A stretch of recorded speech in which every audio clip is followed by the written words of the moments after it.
أكتوبر 73 رجال صنعوا النصر. Ladies and gentlemen, today, October the 6th, the great people of Egypt is celebrating the Egyptian Armed Forces Day. At the outset, I would like to congratulate the great Egyptian people represented by the Egyptian community in South Africa on the occasion of the 48th anniversary of the glorious October War 1973. I also extend my congratulations to the Arab world for the sacrifice made by the Arab countries in terms of political, economical, and military support to the Egyptian nation during that great epoch. The goal of this war was to recover the rights and liberate the land, which is a lofty and legitimate goal. The contribution and sacrifice made by the Egyptian people in particular and Arab people in general set the most wonderful example of the joint Arab cooperation, which we really need today to overcome the challenges facing the Arab nations on both regional and international levels. The October victory of 1973 confirmed the ability of the Egyptian people to overcome various difficulties and challenges if they adhere to the Egyptian values represented in firm determination, discipline, and work to achieve legitimate aspirations. Today, the great Egyptian people, with the support of their armed forces, are rewriting history and overcoming the present challenges, exemplified in the following: fighting terrorism and force of evil, upholding the principles of citizenship regardless of religion, economic and social challenges, and that's all through the declaration of the Second Republic in Egypt. As for fighting terrorism, once again, the Egyptian people, along with the Egyptian armed forces, offered blood and sacrifice in confronting one of the most dangerous terrorist groups that thought it would take the Egyptians as hostages of their extremist ideas and take Egypt as a center to spread its extremist ideology around the world. Taking advantage of Egypt's weight and its strong influence in its regional context and its international standing.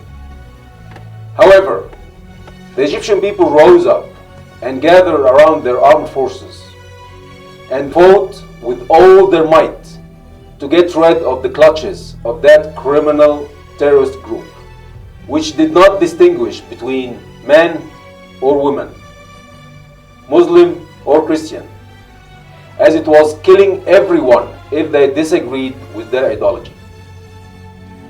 The brave soldiers of the Egyptian armed forces, with all their strength and courage, are still after the few remaining fragments of those terrorist groups hiding in their caves in the pure land of Sinai, fearing the confrontation with the solid Egyptian people and their honorable armed forces. Egypt has fought and will fight that brutal terrorist groups and the force of evil with all its might on behalf of the whole world.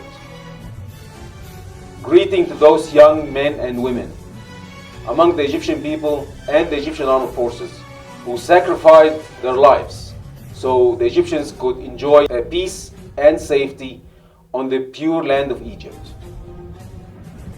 In terms of economic and social challenges, the role of the Egyptian armed forces hand in hand with the great Egyptian people is unmistakable. So they both went together, building new cities all over the Egyptian soil. More than 30 new cities has been established. Extending the largest road network that was built in the history of Egypt. More than 5,000 kilometers of new roads has been established. Construction of the new Suez Canal, Egypt's gift to the world. Overcoming the energy problem in Egypt through diversifying sources as solar cells, wind energy, and hydropower, as well as planning by the year 2035 to increase the size of the contribution of the new and renewable energies to 42% of the total electricity production in Egypt. Social housing projects, so Egyptians can live a dignified life in safe houses worthy of the reputation and the status of Egypt and the Egyptians. Comprehensive health insurance projects, and also the elimination of hepatitis C disease from Egypt. Launching a national strategy for human rights. And as mentioned by the legend Nelson Mandela, the education is the most powerful weapon that can be used to change the world. And as the Egyptian government believes in importance of investing in humans, we have started an ambitious education development program and many other national mega projects aim to enhance the standard of living for the Egyptians and moving Egypt's natural position in the world based on its ancient history and long civilization that affected the civilizations of all the countries all over the world. Those mega projects wouldn't have taken place without strong armed forces to preserve and defend the capabilities of this great nation against any threats that might affect the efforts of developments. Therefore, we started modernizing the Egyptian armed forces in all its main branches, naval, air, and air defense forces, in order to upgrade our defensive capabilities. Also focusing on research and development and upgrading the capabilities of our defense industry. These developments in capabilities were a result of a fruitful cooperation with all brotherly and friendly countries of Egypt. This cooperation was the result of the efforts of a conscious and rational political leadership in Egypt, aware of the magnitude of the internal, regional, and international challenges facing the Egyptian nation. I will end my speech by highlighting the keenness of the Egyptian armed forces to foster the military cooperation between Egypt and South Africa. And I'm confident that the ties of cooperation, integration, and solidarity between the two countries will witness during the coming period more prosperity, progress, and growth. In order to reflect the common deep history that brings the two countries together, to serve not only the people of Egypt and South Africa, but to serve the all people of the African continent, to reach the desired peace and prosperity for the continent and all over the world. Thank you so much. Long live Egypt, long live Egypt, long live Egypt.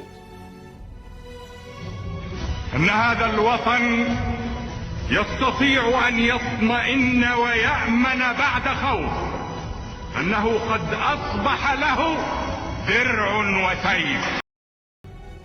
المصريين أهلنا وحبايبنا وبقول لهم بفضلك يا رب كل الخير هتشوفوه. وافتكروا في يوم من الأيام أنا قلت في مسرح جلاء مصر أم الدنيا وهتبقى قد الدنيا. أنا بفكركم إن أنا قلت لكم الكلام ده من 3 سنين أو أكتر، وبفضل الله سبحانه وتعالى هتبقى كده، لأن إحنا بنحاول كلنا كمصريين نتعامل مع مصر بإخلاص وبأمانة وبشرف.